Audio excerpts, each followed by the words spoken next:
Ainda sobre esse assunto, ele pergunta se o Ministério recebeu reclamações de vigilâncias sanitárias municipais paulistas sobre problemas nessas datas. Então, todas as informações e as solicitações de suporte feitas pelas secretarias municipais, estaduais, elas são encaminhadas para o setor de suporte competente, mas especificamente nessa semana nós não recebemos nenhuma informação, nenhuma solicitação de ajuste que fosse assim relevante, além daquela rotina que é justamente a atualização de senhas, dificuldades de entendimento dos próprios interlocutores, ou seja, o sistema ele continua funcionando normalmente para captação tanto de casos hospitalizados quanto também de óbitos por síndrome respiratória aguda grave no Brasil.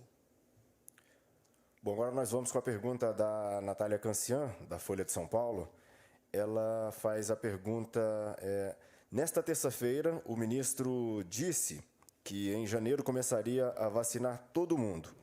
Com a suspensão dos testes, já há mudança no cronograma na parceria com a Fiocruz ou a possibilidade de rever algum ponto do acordo?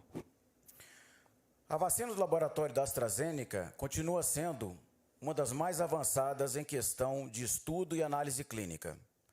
A suspensão dos testes não nos surpreendeu, pois trata-se de um procedimento padrão de avaliação e segurança durante a realização de estudos clínicos para investigar causalidade, ou seja, a relação entre o evento adverso e a administração da vacina. É importante esclarecer que no ensaio clínico da vacina já foram incluídos aproximadamente 18 mil voluntários, sendo destes 18 mil, 5 mil no Brasil. Essa pausa significa que não haverá inclusão neste momento de novos participantes. Entretanto, aqueles já incluídos continuam em acompanhamento para avaliação da segurança e eficácia. O Ministério da Saúde, como eu já informei também, foi notificado por e-mail ontem à noite e ele reforça o seu compromisso em garantir uma vacina segura e eficaz em quantidade e qualidade para a população brasileira no mais curto prazo. Nós vamos agora com a Carolina Moreno, da TV Globo. Ela pergunta: prezados, os dados sobre testagem RT-PCR de laboratórios particulares no slide 58 já estão sendo usados como fonte a RNDS ou ainda se referem ao sistema antigo? Se sim, quando o boletim epidemiológico vai começar a extrair dados da RNDS? É importante esclarecer que a RNDS é mais uma das fontes que vão ser utilizadas para a junção de todas as informações relacionadas aos laboratórios.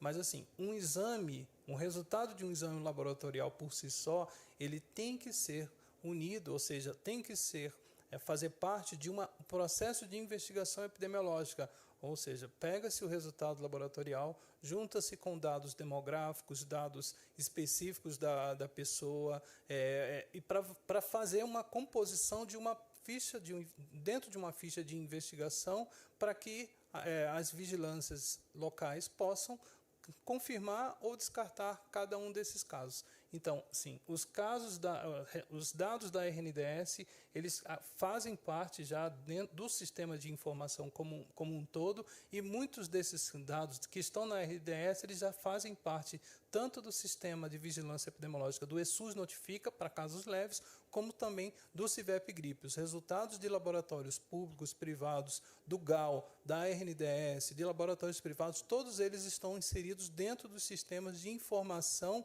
epidemiológica. Por isso, a gente provavelmente essa fonte da RNDS ele vai ser para as secretarias estaduais atualizarem os seus dados. Muitos dos dados que vão chegar via RNDS, as secretarias já têm, porque eles receberam essa informação diretamente do laboratório e atualizaram no seu sistema de informação. Então, essa é, na realidade, a forma de junção de diferentes fontes de informação com o objetivo de compor uma base de dados nacional, não apenas de exames, mas também de exames e de casos investigados pelas secretarias estaduais e municipais de saúde. Ainda sobre a questão da suspensão da vacina, a Natália Cancian, da Folha de São Paulo, pergunta: o Ministério foi notificado sobre o motivo que levou à suspensão dos testes e qual a reação adversa registrada?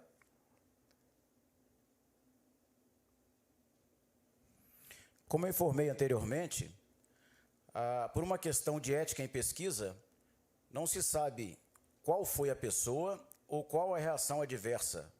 Então, isso aí faz parte da análise para o desenvolvimento de um medicamento, em especial de uma vacina.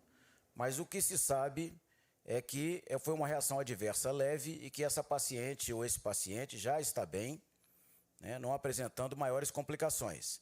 O motivo ainda está sendo investigado para saber se foi em decorrência da vacina que estava sendo testada ou se foi de alguma outra morbidade que o paciente estivesse acometido. E agora a pergunta do Matias Broteiro, da CNN. Qual a variação da porcentagem de casos na curva é considerada estabilização pelo Ministério da Saúde?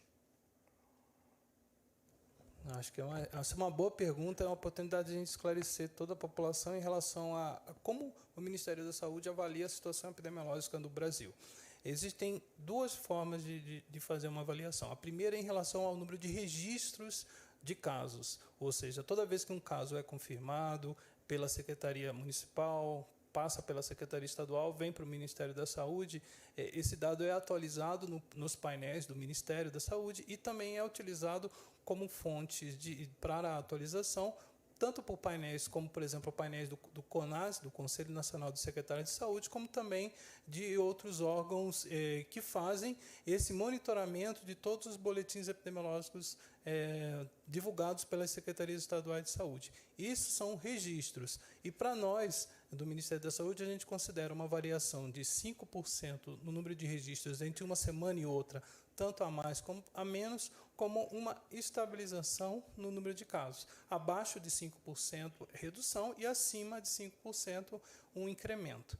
E isso é uma forma de avaliar, mas a forma que a gente tem avaliado com maior qualidade e até mesmo para a gente entender que a curva epidemiológica no Brasil, tanto de casos quanto de óbitos, vem diminuindo, é por meio do Sistema de Vigilância Epidemiológica da Gripe, que notifica casos de síndrome respiratória aguda grave, hospitalizados e todos os óbitos